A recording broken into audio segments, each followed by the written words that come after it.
¿Qué tal, jóvenes? ¿Cómo están? Bienvenidos a la clase de matemática. En esta nueva sección vamos a trabajar la trigonometría, pero ya no utilizando triángulos, rectángulos ni triángulos oblicuos. Ahora vamos a trabajar con funciones trigonométricas, ecuaciones trigonométricas y sus respectivas gráficas. Lo primero será recordar el concepto fundamental de un número muy famoso llamado pi, su origen, de dónde salen, ya que este numerito lo vamos a encontrar en todas las clases de trigonometría. Y luego conoceremos un poquito sobre la circunferencia unitaria y su división. Pero antes de comenzar, la frase para esta semana, que dice así: la ciencia es una vacuna contra los charlatanes que explotarían tu ignorancia. Es una frase de Neil deGrasse Tyson. Es un astrofísico estadounidense. Comencemos con la constante pi, ese numerito tan famoso, tan común que se encuentra incluso en nuestras calculadoras. La podemos encontrar en la parte inferior de la mayoría de modelos. Ahí está la constante pi. Desde la primaria nos han enseñado que tiene un valor aproximado de 3.1416, pero en realidad ¿de dónde sale esta constante pi? Lo vamos a repasar. La constante pi es la razón entre la longitud de una circunferencia y su diámetro. Entiéndase por razón una división. Entonces, esta definición se puede también cambiar a otras palabras como que pi es la división entre la longitud de una circunferencia y su diámetro. La longitud la podemos representar con la letra mayúscula L y el diámetro con la letra mayúscula D. Entonces, en una circunferencia tenemos que su longitud L va a ser el recorrido. Si nosotros pudiéramos caminar alrededor de ella, va a ser el recorrido desde este punto, caminando por todo su contorno hasta retornar al punto de inicio. Esa distancia sería la longitud, y el diámetro es una línea que va de un extremo al otro pasando por su centro. Entonces, si yo divido la longitud de esta circunferencia entre su diámetro, sale este famoso numerito pi. Desde la antigüedad, en la antigua Grecia, se sabe que la razón o la división entre estos dos números, entre L y D, era aproximadamente 3 y un poquito más. Lamentablemente no pudieron lograr mayor precisión debido a que los antiguos griegos no contaban con un sistema de numeración decimal como el que nosotros utilizamos. Todas las mediciones y en general toda la matemática, los griegos la resolvían utilizando regla y compás. Entonces ellos descubrieron que la razón entre la longitud de la circunferencia y el diámetro les daba aproximadamente 3 como resultado, pero siempre había un poquito más que no lograron calcular con precisión. Ahora sabemos, y nos lo han enseñado siempre, que esta razón se puede aproximar a 3.1416, pero en realidad tiene más decimales. Y estos decimales nunca se terminan. Son muchos los decimales, son infinitos decimales. Es un decimal, es un número decimal infinito. Y sus decimales no tienen períodos repetidos. Eso lo coloca en la categoría de número irracional. Ahora, nosotros utilizamos como símbolo general para pi este que aparece acá, que es un símbolo bastante común. L sobre D me da como resultado pi. Algo interesante de este numerito pi es que no importa si tenemos o medimos una circunferencia pequeña o una circunferencia grande, la razón entre su longitud y diámetro siempre va a ser pi, 3.1416 aproximadamente, sin importar el tamaño de la circunferencia. Bien podría ser la circunferencia de una pelota de básquetbol, la medimos, luego dividimos entre su diámetro la circunferencia, me va a dar pi, o bien podría ser la dimensión de nuestro planeta Tierra. Si logramos medir de alguna manera el perímetro o la longitud de su circunferencia y lo dividimos entre su diámetro, vamos a obtener exactamente el mismo valor. Eso es lo interesante, que pi no le importa el tamaño de la circunferencia. Para poner esto en contexto, vamos a utilizar el radio y hacer una pequeña aplicación.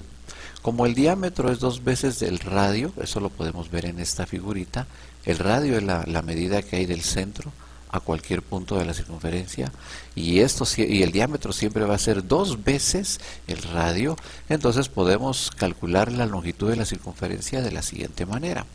Escribimos la razón entre la longitud y el diámetro, ya vimos que es pi, pero el diámetro es 2 veces el radio. Entonces podemos escribir L dividido entre 2R igual a pi. 2R está dividiendo, al otro lado pasará a multiplicar. Entonces me quedaría L es igual a 2pi por R. En otras palabras, si nosotros necesitamos calcular la longitud de una circunferencia o el perímetro que mide una circunferencia, basta multiplicar 2 por pi por el radio que esa circunferencia tenga. Un ejemplo, tomemos a nuestro planeta Tierra de modelo.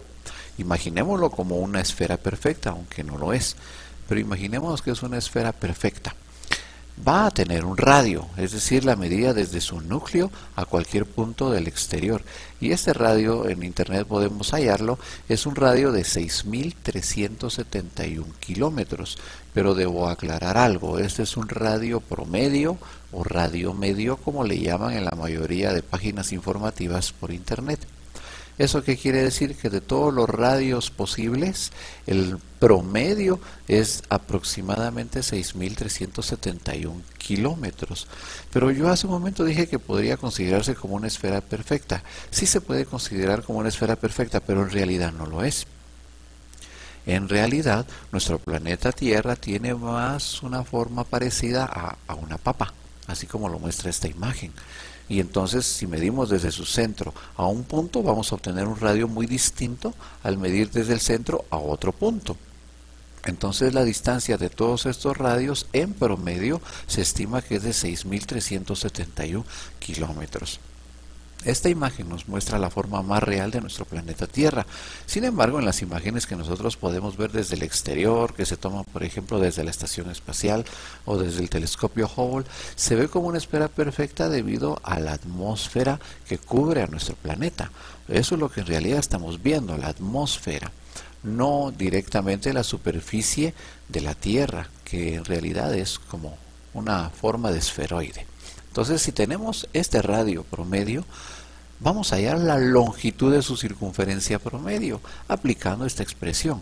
L es igual a 2 por pi por R. En lugar del radio escribimos 6.371, hacemos la multiplicación y me da aproximadamente 40.000 kilómetros. Digo aproximadamente porque no da exactamente esto. Revisemos. Si multiplicamos 2 por la constante pi por 6.371, esto me da como resultado 40.030.17359, pero por simplicidad lo vamos a redondear a 40.000 kilómetros. Entonces, si yo recorriera, si tuviera alguna forma de hacerlo, si yo recorriera el diámetro promedio que tiene nuestro planeta Tierra, tendría una distancia de 40.000 kilómetros. Para poner esto en contexto, ¿cuánto será esto? Pues bien, en internet encontramos un dato interesante. La distancia que hay de la ciudad de Quetzaltenango para Guatemala es 200 kilómetros, aproximadamente 200 kilómetros. Entonces, si yo voy de Quetzaltenango a Guatemala, 200 kilómetros. Y el viaje de regreso serían otros 200 kilómetros. Entonces, un viaje de ida y vuelta sería un total, o haría un total de 400 kilómetros. Entonces, vean esto. 40.000, si divido la longitud de la circunferencia terrestre entre 400 kilómetros, que es un viaje redondo, puedo calcular a cuántos viajes de ida y vuelta equivale esta distancia y me da que es de 100. Es decir, 40.000 kilómetros, que es el perímetro del globo terrestre, equivale a ir de aquí a la capital y regresar, viaje redondo, 100 veces, hacer 100 viajes de estos. Bueno, la circunferencia unitaria. Para una circunferencia unitaria, su radio será la unidad. Eso significa que si en la expresión L es igual a 2pi por R que vimos hace un momento, en vez de R sustituimos 1 y esto me conduce a L es igual a 2pi.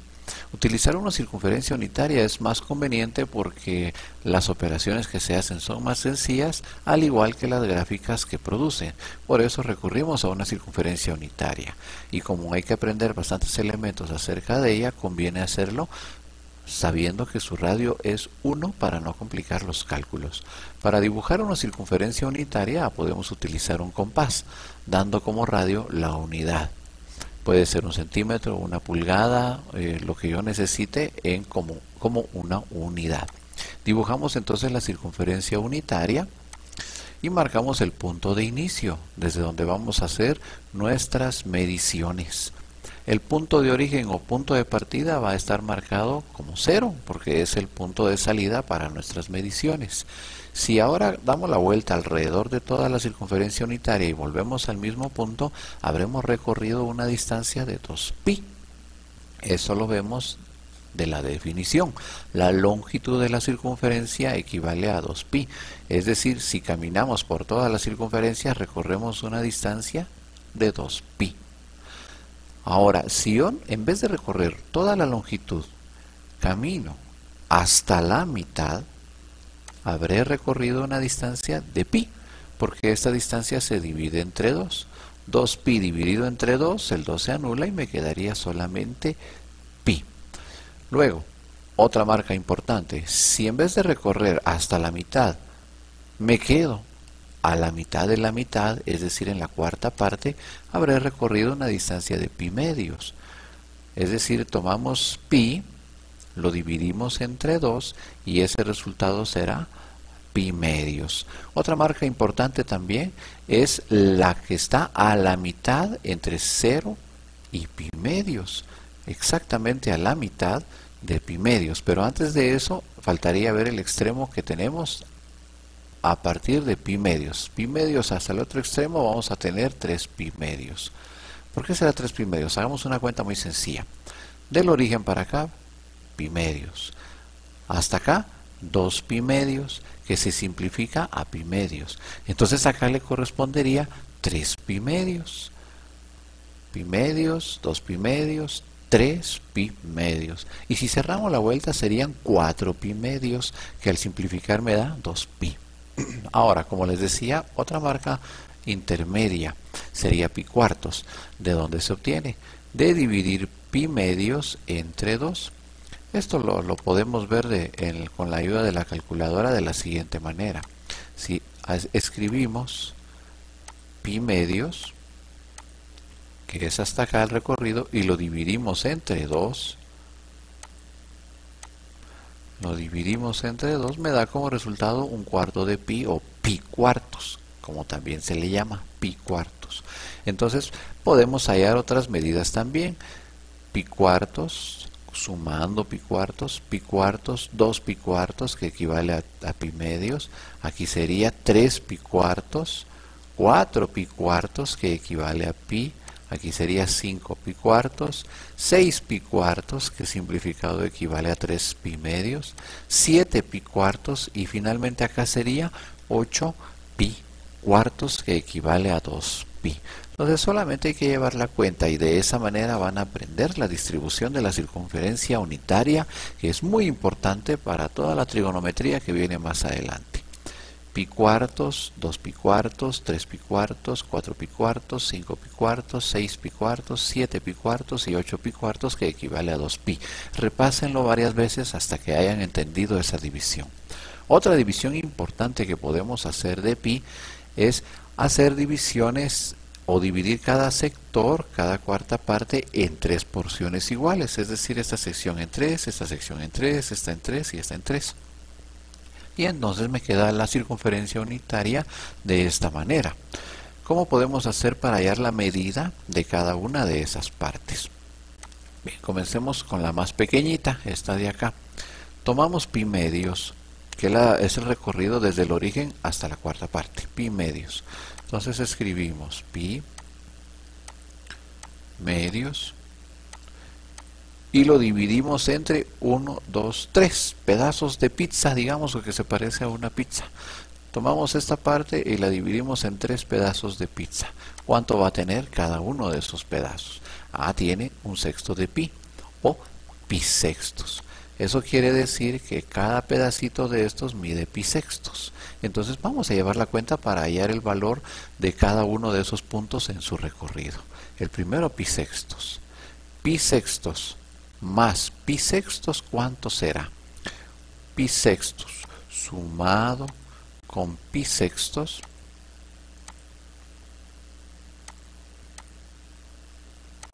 me va a dar 1/3. Entonces en esta otra marca me va a quedar o me debe quedar pi tercios o 1/3. Pi sextos, pi tercios, aquí sería 1/6, 2/6, 3/6, que simplificado me da pi medios. Acá le correspondería 4/6, que se simplifica a 2/3, 5 pi sextos, 6 pi sextos, que se simplifica a pi, 7 pi sextos, 8 pi sextos, que se simplifica a 4/3. Esta sería 9 pi sextos, que si ustedes simplifican el 9 y el 6 les va a quedar 3 medios. 10 pi sextos, que al simplificar el 10 y el 6 me da 5 pi tercios, y acá 11 pi sextos, y finalmente si damos la vuelta entera serían 12 pi sextos, que se simplifica a 2 pi. Entonces de esta manera dividimos la circunferencia en sextos: 1/6, 2/6, 3/6, 4/6, 5/6, 6/6, 7/6, 8/6, 9/6, 10/6, 11/6 y 12/6 de pi, que se simplifica a 2 pi. Por favor, repasen bastante estas divisiones porque son muy importantes en la siguiente parte de trigonometría. La circunferencia unitaria, ahora vista en coordenadas cartesianas. Imaginen tomar una circunferencia unitaria y colocarla en un sistema de coordenadas con ejes X y Y. Vamos a conocer cómo se hace eso y cuáles van a ser las coordenadas más importantes de la misma. Entonces partimos de la circunferencia unitaria, pero ahora dibujamos sobre ella un par de ejes de coordenadas cartesianas X y Y. Y vamos a asignar los puntos ya conocidos: 2pi si damos toda la vuelta, pi medios, pi y 3pi medios. Con estos va a ser suficiente para entender las coordenadas principales de esta circunferencia. Tomemos el punto inicial. Las coordenadas cartesianas en el punto inicial van a ser las siguientes: 1,0. ¿Por qué razón?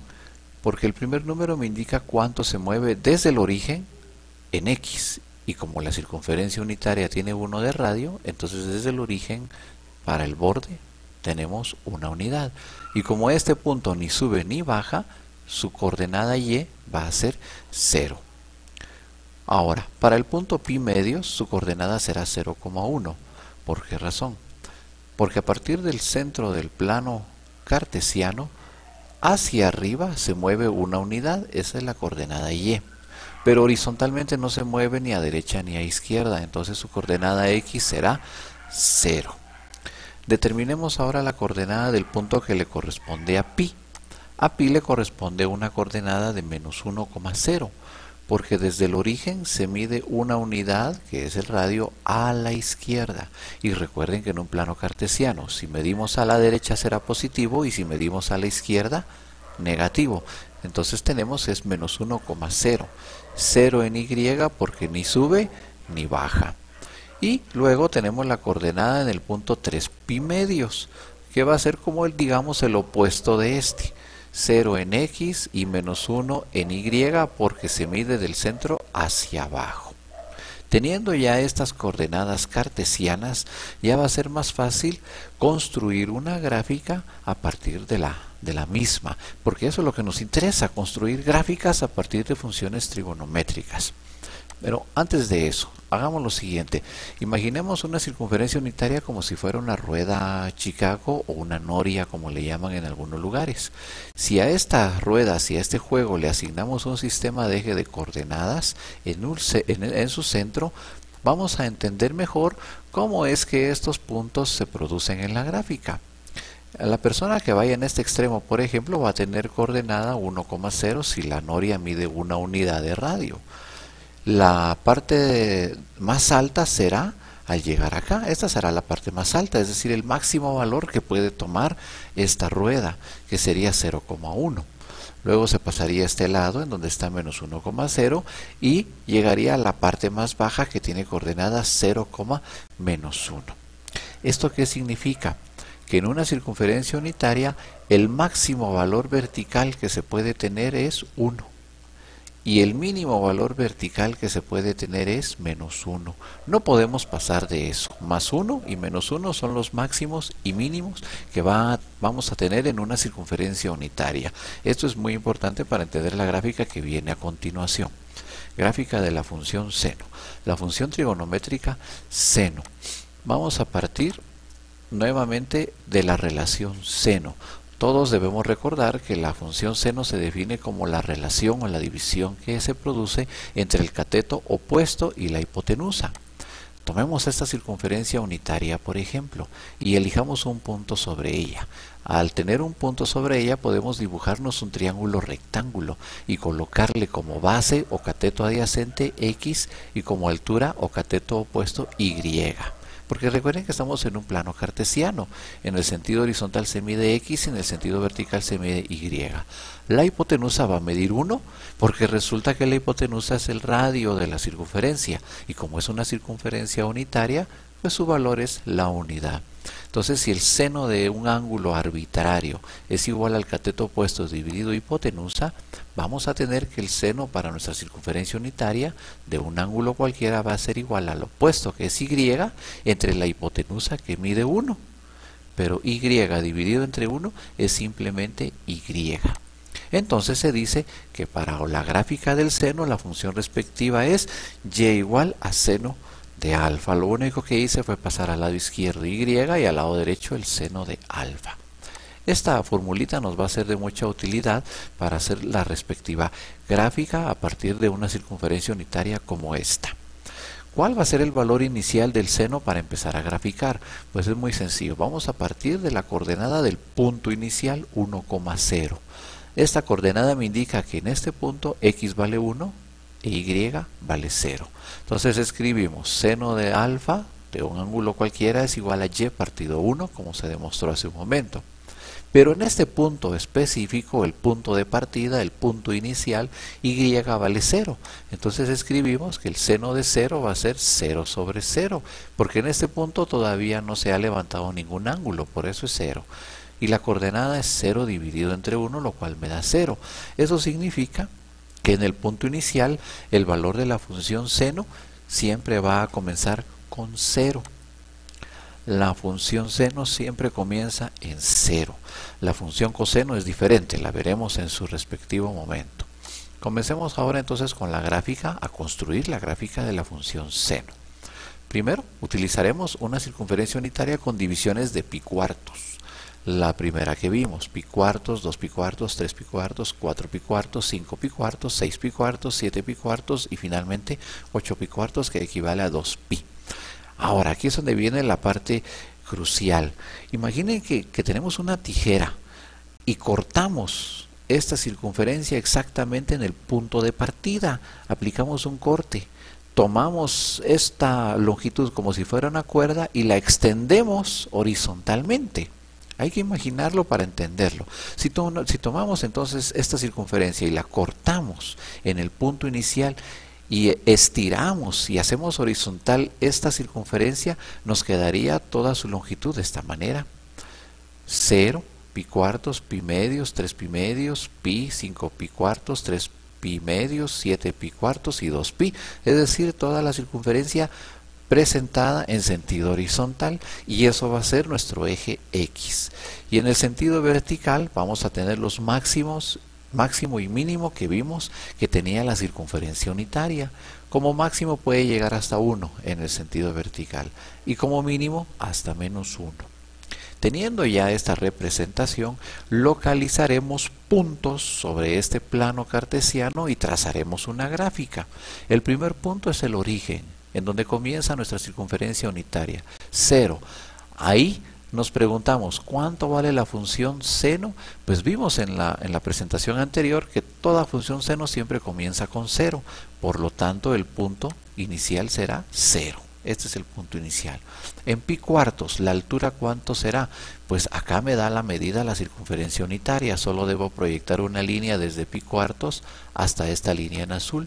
Y ahí me da el siguiente punto. Para pi cuartos, esta correspondencia tenemos. Pi cuartos en la circunferencia unitaria, pi cuartos en mi plano cartesiano. Para pi medios, sería este punto, que sería el máximo. En 1 lo proyectamos y obtenemos este nuevo puntito. Para 3 pi cuartos le corresponde este recorrido. Este punto se proyecta y llegamos a marcar este otro puntito. Están a la misma altura de pi cuartos, estos dos. 3 pi cuartos y pi cuartos tienen la misma altura. Estos dos puntos, por lo tanto, quedan alineados. Cuando llegamos a pi, ¿qué altura va a tener el punto? Pues va a tener altura 0 porque está exactamente sobre el eje. Entonces marcamos acá el respectivo puntito. En 5 pi cuartos solo basta proyectar este punto hasta acá. En 3 pi medios solamente tenemos que proyectar el punto mínimo, que sería menos 1. En 7 pi cuartos proyectamos este otro punto que me quedaría como alineado a 5 pi cuartos. Y si regresamos a 2 pi, si damos la vuelta completa, volvemos al origen y necesariamente el punto debe estar sobre el eje horizontal. Como pueden ver aquí, la serie de puntitos me forma una gráfica muy especial. Esta gráfica se va a obtener uniendo estos puntitos, pero tiene que ser obligatoriamente una línea curva. Estos puntitos obedecen a una función, a una gráfica que se conecta con línea curva. Entonces tratamos la manera de hacer la línea curva lo mejor que se pueda y la trazamos. A esta es a la que se le conoce como gráfica de la función seno, y aquí hemos representado únicamente un periodo, es decir, un viaje nada más. Comenzamos en 0, buscamos el máximo vertical, regresamos a 0, buscamos el mínimo vertical y volvemos al punto original, al 0. A eso es a lo que se le llama un periodo. Y solamente graficamos un periodo porque resulta que para esta función el resto de la gráfica, tanto para la derecha como para la izquierda, se repite. Estos periodos se repiten una y otra vez indefinidamente. Eso lo podemos mostrar con la ayuda de un programa de graficación como es el caso de GeoGebra. Todas estas funciones trigonométricas se repiten indefinidamente. Vean que comienza en 0, alcanza su máximo, luego su mínimo, regresa al origen y a partir de acá todo esto se repite una y otra vez hasta el infinito. Para ver cómo se hace en GeoGebra, escribimos la función y es igual al seno de x. Y es igual al seno de x. Esto lo hacemos en GeoGebra de esta manera.